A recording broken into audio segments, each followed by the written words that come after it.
One day I was up in my cell. We were on the second tier, and my cellie comes in. He kicks the bunk, and he says, Asa, you going to go to church? When he said my name the second or third time, the Lord said audibly, Asa, humble yourself, and I'll lift you up.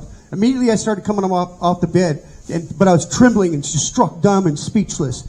So I do a push-up, and then I'm trembling, and I come out to that second tier, and I'm just in awe and speechless. And that old chaplain looks up at me. I'd never seen him excited about anything, but today he's like, hi, Asa, how are you today? And I'm like, what does humble mean?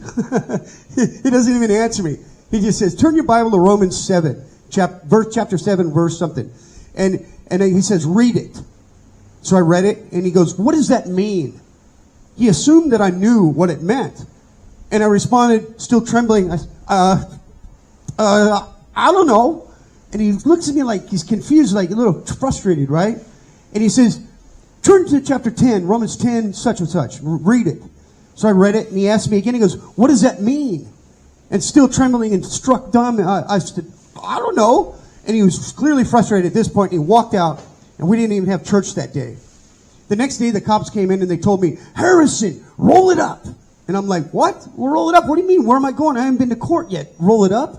The cop's breaking all kinds of laws. He says, you're going to go before this judge. You're going to plead guilty to a misdemeanor. And if you come back again, we will feed you to the crocodiles. And I said, man, I'll leave your whole state. I'm gone, right? And so they did. They did just that. I'm not sure what that old chaplain told the judge. The chaplain he was a state officer, chaplain that was recognized by the governor of Louisiana, and he could go into any institution in that state and preach the gospel. Just a beautiful expression of Christ.